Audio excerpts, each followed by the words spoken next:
What's your favorite scary movie? I don't know. You have to have a favorite. What comes to mind? Halloween. Welcome back to Sledgehammer Horror, guys. I am Ken Sledge, and let's talk horror. Today, I'm going to be giving you my Scream franchise ranking from worst to best, but I will not be alone in this venture. I have my good friend here with me. I had David Johnson. He is of the Get Physical Media is how you say it, right? Yeah, that's right. Yeah. It's right here on YouTube, man, and you guys can check it out. The links are right down here in the description. I can never remember if it's Get Physical Media or Got Physical Media, and I always feel like such an ass because I can never remember the correct way to say it, man. So for those of you that don't know David yet, he's a good friend of mine. We've been having a nice little chat here for the last couple of weeks with a nice YouTube group. They're all really awesome. If you haven't seen, we were a part of the Oscars, which was a horror award presentation. I have the link for that down here in the description as well. So David, just so before we get started, can you tell the people kind of what your channel is about and what you do over there? Yeah. So I got really bored during the pandemic, and I decided that I needed a creative outlet, and I decided that people needed to know about my physical media addiction. And I literally buy movies like every day. My wife, much to my wife's chagrin, I buy movies all the time, like too much. So I do movies about my collection. I do movies about what I'm picking up.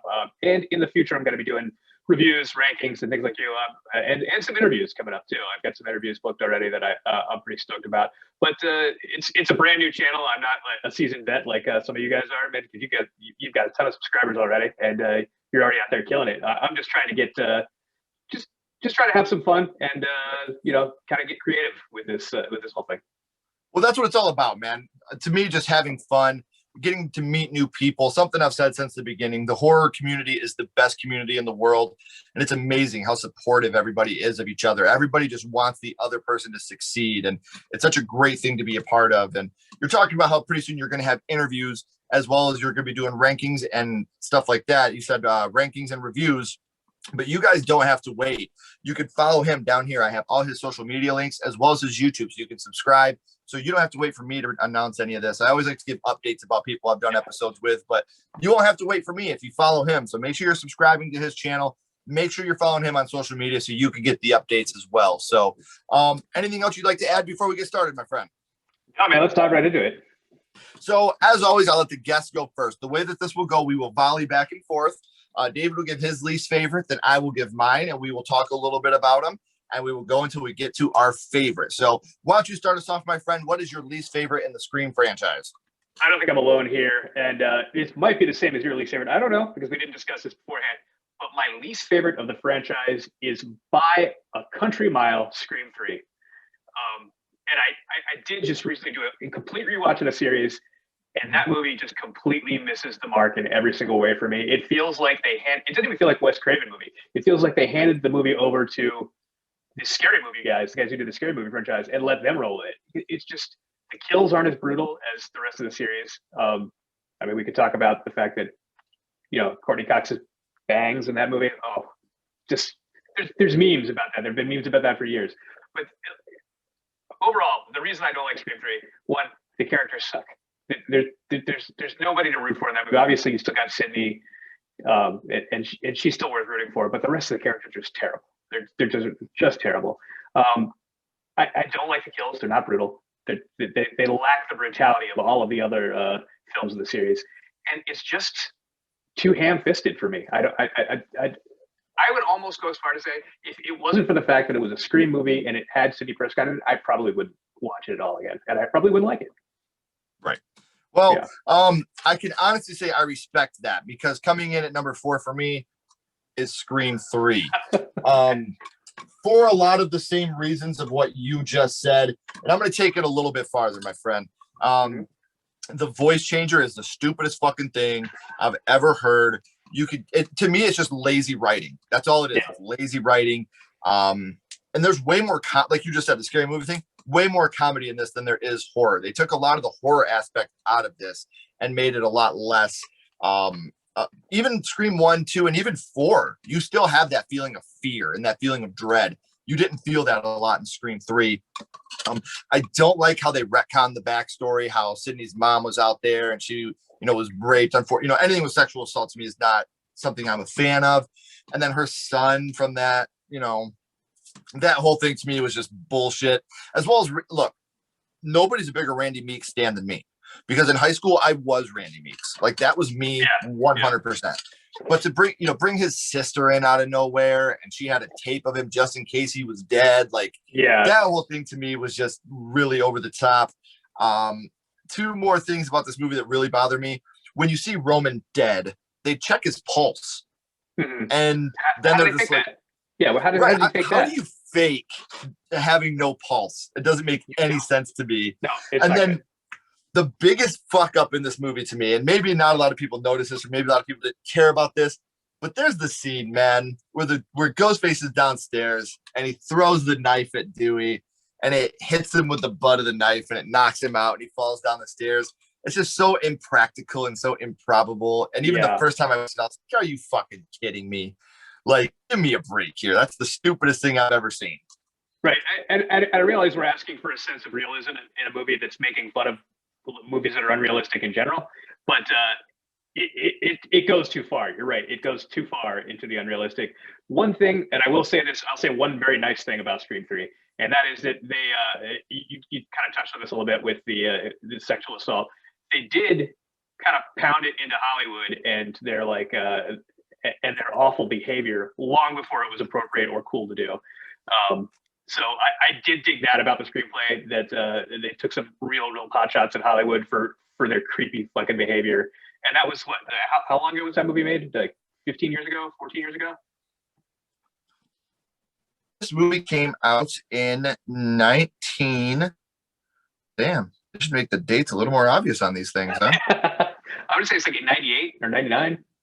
I was thinking 99, but this is one that even before, like, I just went to rewatch too, and one of these movies surprised me with where it fell in the ranking. But this one always has been, I think always will be at the bottom of the list. One thing I do want to make clear real quick, damn, I still can't find the date anywhere on here. Even the damn date didn't want to be associated with this movie. 2000. I just looked it up on the IMDb for us. Okay. Yeah, I'll say even the date was like, nah, we're good. We don't want to be any part of this. Right. But one thing about this movie I can say is a positive, like you were just talking about the positives of it. Obviously Neve Campbell, she's great. Courtney Cox, David Arquette, they're all great. And I do love like that first Cotton Weary death. I've always been a fan of how Scream is not afraid to go there and kill somebody that you are rooting for at the very beginning of the film. So that is one thing that I did like about this movie. I did want to add a positive in there as well. So that's crazy. And another thing I wanted to add, you said it at the beginning, David, but I always want to stress this because people don't, we never, ever discuss our rankings before the episode. So I don't know what his rankings are. He doesn't know what mine are. I want this to be completely genuine. I don't want this to be faked and us have it scripted. So that's not the case. So let's go into your number 3. What is your third favorite of the series? So I think this one's going to be the most controversial of the bunch. And that's the fact that I think Scream 2 is number 3 for me. Okay. And this is a really hard decision for me to come to because I really love Scream 2. I think it's fucking great. And we'll go with what the next two are in a minute. But like Scream 2, for me, is just a little bit less than the other two. And that literally, I'll say this, that 2 and 3 could be like side by side almost, but I had a really hard time coming to this conclusion. Scream 2 for me is my third favorite in the franchise. And I can't really give you a solid reason why, other than I just, without giving away the rest of my list, I'll say that Scream 2 for me, it doesn't lack anything, but it doesn't have some of what the oomph that came in 4 and 1. And I'll go into what those are later. But Scream 2 to me is still a great movie. I really enjoy it. I just don't think it falls in line with the other two. Okay. During my rewatch, the movie that I had always considered my favorite in this franchise actually fell to number 3. Oh. And that would be Scream 2. Uh-oh. All right. And now I'm going to give you my reasons why. The whole third act to me pisses me off now. From the point that they crawl over Ghostface in the car and don't take his mask off, when she's fighting Mrs. Loomis and the rocks are falling on her, she's cutting the lights. Like, it's just so stupid. I don't like it. Now, this is a little petty, okay? And I'm going to be petty here. When they're talking about sequels, Mickey says that House 2 is better than House 1. All right, okay. House 2, the second story. What's going on, guys? So I'm here doing the editing on the Scream 2 franchise ranking, and I realized that I said that it was Mickey that said that House 2 was superior than House. Well, that past Ken was really fucking stupid. It was actually Joshua Jackson that said it. So let's get back to the episode, and remember that past Ken is a fucking idiot. Future Ken realizes that it was Joshua Jackson, not Mickey, that had said House 2 was better. Now I'm going to get a little bit, I guess this is me just being an old cynical man now. They talk about how this killer is trying to be a copycat. Like he killed Phil and Maureen at the beginning because of their names, right? Sure. How did he know that Phil was going to go into the bathroom at that time? And how did he know exactly when he would have his ear up to that for him to stab through? Yeah. And then look, I get the theater was ruckus and rowdy, but there's no way that when she's getting stabbed and she's screaming like that, nobody would have known what was going on with her. So again, maybe that's just me being cynical, but that's how I feel about that. And then one thing I don't like is the repeated Dewey fake out. Like, yeah, you know, you just did that in the first one, and then you do the exact same type of fake out with Dewey in the second one, something that I was not a big fan of. But let's talk about what's good in this movie. The cast is awesome. Mm-hmm. Everybody in this movie is great. Even Mickey was awesome. The kills were fun in this movie. Like when you see the pipe go through the detective's head on the car, and he's still sitting there. Death. Yes, man, that was so good. And I love the fact that they had the balls to kill Jamie Kennedy in this movie. You know, he's one of the things that brought a lot of nerds like me to this movie. You know, because like I said, I grew up in a video store. So like I literally was Randy Meeks as a kid. I was a cynical, sarcastic punk rock horror movie fan. Like that was me. So for them to kill him off was great. I loved his death. And I did like the Mrs. Loomis twist. That is a good twist because it makes sense. I wasn't a big fan of Mickey. Like, I'm doing it because I could blame the movies and get off. Like, you're killing people just so you can get off. You know what I mean? Like, I didn't like that. But the fact that Mrs. Loomis, you killed my son. Now I'm going to kill you. I did like that twist to it. And I love how when she first walks out and Sydney recognizes her immediately, she's like, Mrs. Loomis? Like, it just clicks to her right there. Yeah. Yeah. So to me, there is, again, my number 2 and number 3, just like you, they could rub right up against each other, and tomorrow this may be different, but as of today, as of this rewatch, me and my wife rewatched all of them the last 2 days. Scream 2 fell to number 3 because of glaring things that I noticed now that I didn't really pay attention to as a kid. I do love like the I Think I Love You serenade in the cafeteria. I love that, man. Yeah, you know, good. I'm a big cornball dude. I'm like, hey, the fat kid from Stand By Me is making something of himself now. This is awesome. Yeah. So I just want to touch on like something that you talked about. I think that scene toward in the last quarter with Ghostface where they're crawling over Ghostface, I think that's literally one of the most intense scenes in any of the Scream movies. Mm-hmm. I think it's probably I don't love the fact that they didn't get to pull off his mask, but you kind of understand why. Like they had to push the plot for it. But I think that scene every time I'm at the edge of my seat crawling for it. I love that scene. This movie, Scream 2, has 2 of my favorite deaths in the entire thing. The one you already talked about, where the detective gets the steel pole shoved through the back of his head. That gets me every time. They do it practically, too. So you see that pole go right through his head, and then they cut to the death twitch afterwards, which is great. And then I actually really do like Jada Pinkett's death in the opening act. I like, regardless of, I do agree that I think somebody probably would have noticed, but I like it. So she did it so well. And I like it's so brutal, and the fact that she's up there like pleading for somebody to help her, I thought that was so dark and twisted that I really enjoyed it. So like, there's a lot of things that I like about this movie, and I think I like some of the things that you may not like. But for me, the other thing you're talking about the Dewey fake out. So Scream 2 and Scream 3, they both do that too. It's all coming back to me. Sorry. I literally watched all these in the last week, but I watched so many movies, probably much like you, that it kind of all blends together, I'm sure. So the fake out in Scream 2 is the scene in the sound studio where so that scene also really great. I don't love the fact that they fake him out, but I love the fact that Courtney Cox's character Gail, she can't hear Dewey. And then suddenly does it. Like I love that. That's great. But then they try to do it again in Scream 3, and it really doesn't work with that mirror, with that one-way mirror. I hate that. Sorry. They try to do the exact same scene. That drove me nuts. Sorry. Right, and see, and that's another thing about this franchise. Like you were just talking about. Like I do agree. I like her death at the beginning with Jada Pinkett Smith, Maureen, and I do like how they faked out Dewey's death in this one, but it's just the thing that like if this would have came out before Scream, like if this would have been Scream and Scream would have been Scream 2, I probably would have liked these scenes a lot more. But like I get what you're saying with the adrenaline and the anxiety of them crawling over Ghostface. But like, man, like I've put myself in that situation. If that was me, I at least would have had to have taken his mask off. Like I would have had to have. Like at least once I got out of the car, just not go back for him. Like that girl didn't have to die, man. So but it's still great. And that's something I should have said at the beginning.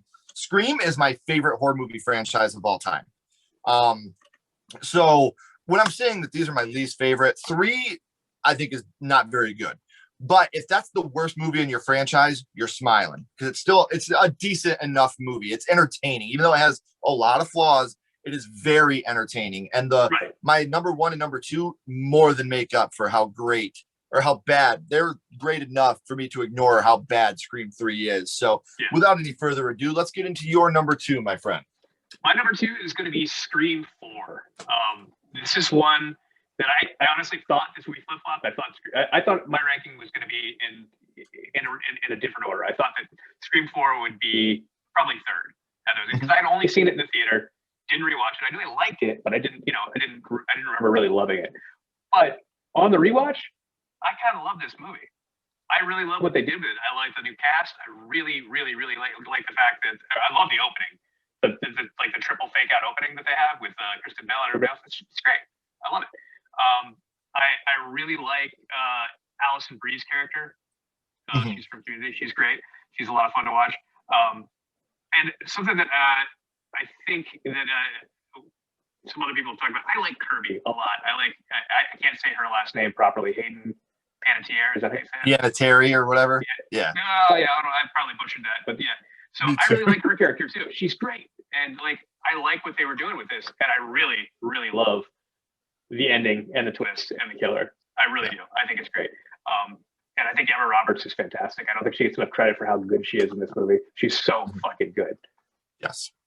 And that brings us to my number 2, which is Scream 4. You can't make it up, man. We're sharing a brain. But here's the thing. Here's where you and I are completely opposite. What hold this movie back to me, because this could have been my favorite in the whole franchise. I hate the triple opening. I hate it so much. Like it drove me. I love that they got, like you said, they got Kristen Bell. They got she was in Pretty Little. What is it? Anna Paquin. Yeah, but then in the first one, they had the girl from Pretty Little Liars and Truth or Dare. Lucy Hale. Yeah. Lucy Hale. There you go. Yeah. They had these big names that came in because you always have a big name in the intro of these. In 1 you had Drew Barrymore, in 2 you had Jada Pinkett Smith, in 3 in the opening you had Cotton Weary getting killed, and this one you have from these big actresses, even Stab in here, not really Scream. It's still cool to see those big names get killed at the beginning. Yeah, absolutely. Another thing I didn't like about this movie is how everybody is celebrating Ghostface, like he's plastered all over town. Like that's something, and they're actually in Woodsboro, the place where this massacre took place. Could you imagine them doing this on a day for Charles Manson? The funny thing is I can imagine teenagers going nuts for something stupid like this, especially and that drives me fucking nuts, man. It drives me crazy. And I watch this and I'm like, oh my god, that is so distasteful. It's so bad. But that pretty much, adults now. That's true. We have kids, so we think about that shit now. But that's it when it comes to the negatives for me. Dude, Adam Brody and Anthony Anderson as the cops were awesome. Oh, they killed it. And when Anthony Anderson gets stabbed in the head and he gets out, he's still trying to get him, and he's throwing the punches, the blood just gushing all over him. That was awesome. Yeah. Sydney is still a fucking badass, dude. She's still so badass in this movie. When she kicks Ghostface right in the face and he goes down the stairs. I love how much abuse Ghostface takes in this entire series. He gets the shit kicked out of him. That's one thing I love about these films is you have the same killer in every movie, but it's a different killer in every movie. It's always Ghostface, but it's always somebody under that mask. And I think that's so great. Kirby's awesome. Yeah. Yes. As much as I dislike recycled scenes, I really did like Charlie tied up outside the door. So it looked like that original Drew Barrymore's boyfriend scene when he was outside by the pool. I did like that throwback there. Usually I don't like recycled scenes. It's something I preach about a lot, but I did think that one was done well. And the whole third act in the hospital, man, like when she shoots the cop and Gail's clear, hits her in the head, like, and then they lay there next to each other. Sydney lays to, and it's almost like a mirror image of how they were when she stabbed herself to get caught. You know, like, it was just so awesome. And even the Culkin kid was great in this movie. Like, he's good. He's a good actor. Yeah, dude. So I got very little negative to say about this movie. Again, that as much as you love the triple opening, that's how much I fucking hated that triple opening. Like, it's one of those things where I was like, oh, what the fuck are they doing, man? So before we get into our number one, I do want to let everybody know, it should be obvious by now, but we are not putting the Scream TV series on this. The reason why is I wanted this just to be the feature films. I felt like with what we're doing here, that's the way we wanted to go with this. So without any further ado, would you like to talk about the film that started it all? All right. So this movie came out in 1996. And at the time, I'll tell you this, I was obviously already a horror fan. I was in college. I think I just dated myself. I'm incredibly old. So I remember thinking this movie is going to suck because Wes Craven hadn't had, in my opinion, a really good movie in a long time at that point.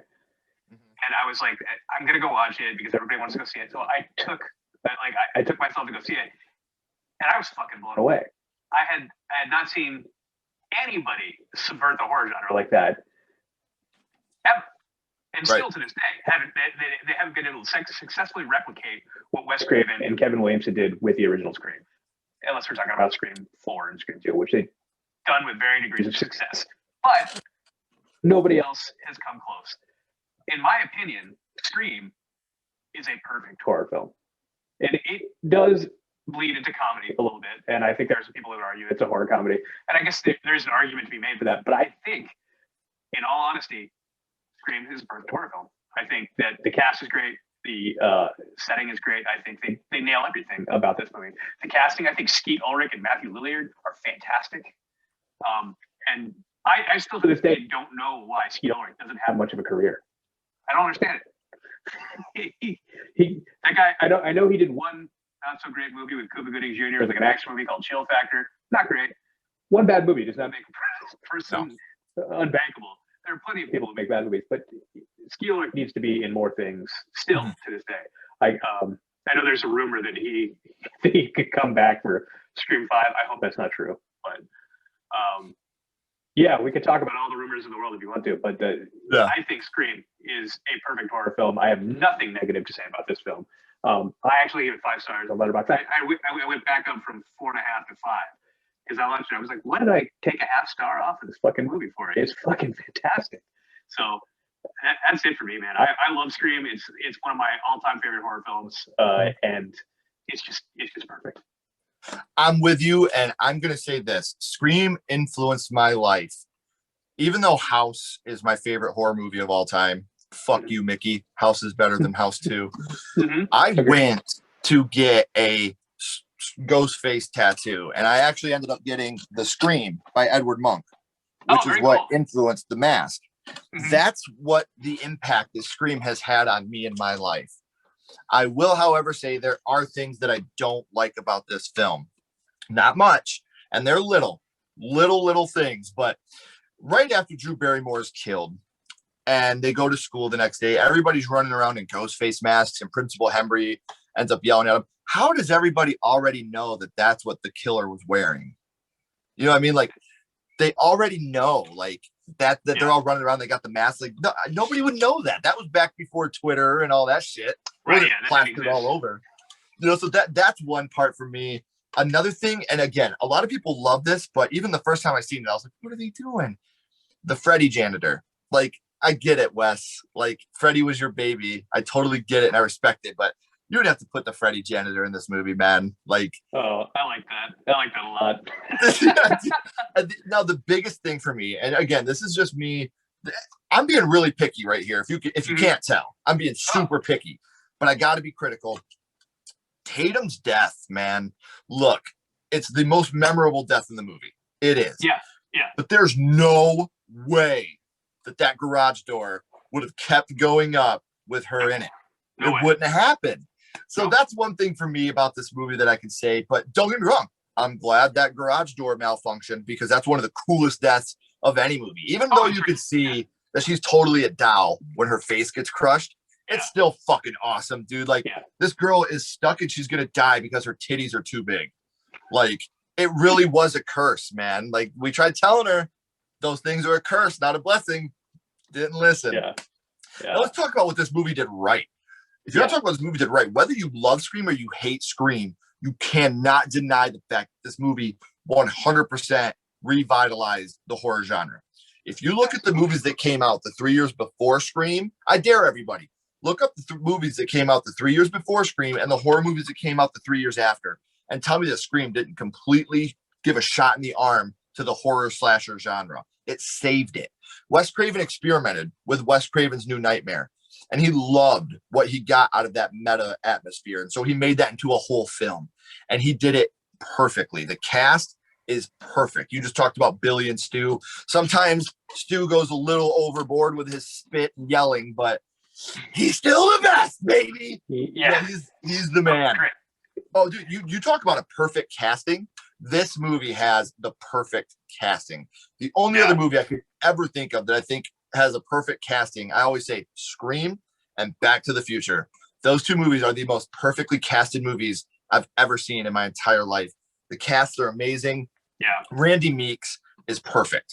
He is the perfect example of what a meta character should be in so many different ways. One, when he's talking about Halloween and he's given the rules, that's amazing.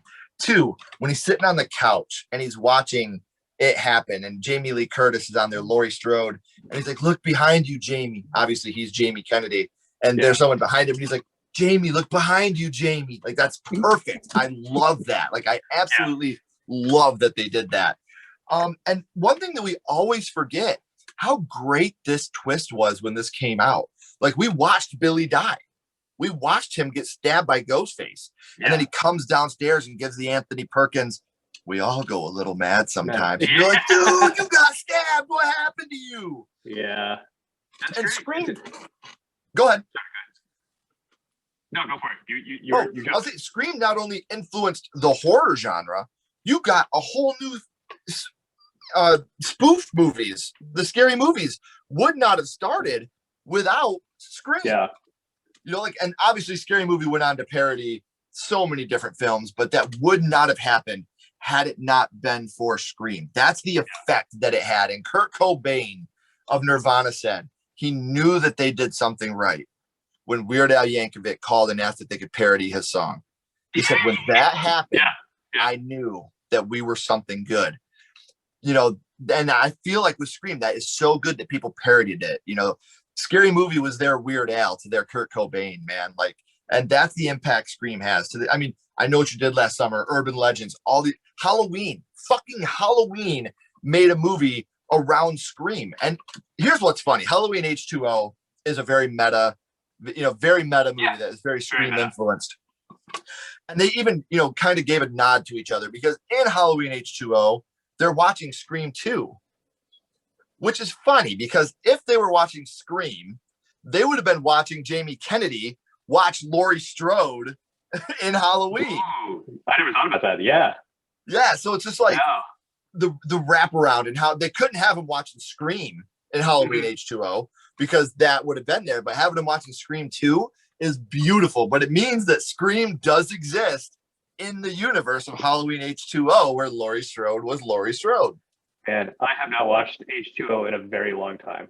Dude, it's so good, man. Like, I didn't give it a chance when I was a kid because I'm like you, man. When this came out, I was under the impression of, oh, this is some of that new hip slasher movie, and it's not gonna be like the shit we grew up with, your Friday the 13th, your Nightmare on Elm Streets. And now that I'm older and I'm not a young punk kid, I'm like, man, they did make, Jason X and they did make Freddy's Dead. Like, how could I be mad because Scream came along when those movies went off and did that shit?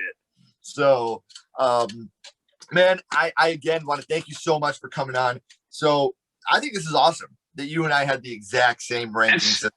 Honestly, I was afraid of it, but I'm kind of glad it happened. No, I mean, I love it. Like I said, this is the first time it's ever happened to me, but I think it's absolutely awesome because it shows that even though sometimes we are all different, and even though we had the same rankings, we do view these movies differently in certain ways. Things that you like, I dislike. Things that I dislike, you like. And that's what I love about the horror community. This is not politics. If you dislike something and I like it, we are not going to tear each other's throat out. It's still a love and respecting thing in the horror community. And I absolutely love the fact that we could talk about these films in such high regard.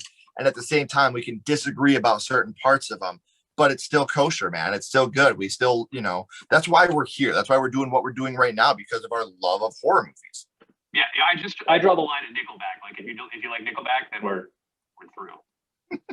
Just kidding. That's fine. See, I get it, man. Like, oh, that's so funny because we've always been on that, the Nickelback hating club. But it's funny because I grew up punk rock, like total punk rock kid. Yeah. And for me, that was Good Charlotte. I was like, there's a sellout. Yeah, it was funny about that. I grew up in DC. So like I grew up with like Fugazi, Black Flag, Minor Threat, all that stuff. And Good Charlotte is from that area. So they got really, really popular. And they were opening for all of the actual punk bands before they were signed to record labels. And we, like everybody in the DCC, hated Good Charlotte before they even got signed to a record. And I remember seeing them open for bands in that area and just thinking, like, my God, how did you get a show? And then they were on the radio all of a sudden. Right. And it's funny because, like, it's funny how, like you said, you changed as a kid from an adult. Because as a kid, I was like, sell out fake punks. And I'm like, man, good for them. Those guys got paid. Good for you. Figured out how to play 5 chords and you got paid for it. Charlotte, I respect the shit out of you. Because at least you wrote your own music and you fucking gave it your all the time. So nothing but love for Good Charlotte. Now that I'm older, I'm not a dumb, shitty kid. So, like I said at the beginning, guys, make sure you're clicking down here on the links in the description. Make sure you're subbing to David. Make sure you're giving him a follow. He's going to have some really good content coming up on top of the good content he already has. Watching his content will make you totally jealous of all the stuff that he has. I grew up in a video store and I still watch his collection videos. Like, God dang, these are so much fun to watch. So, as always, guys, keep talking horror, stay what you are, and we'll see you guys soon.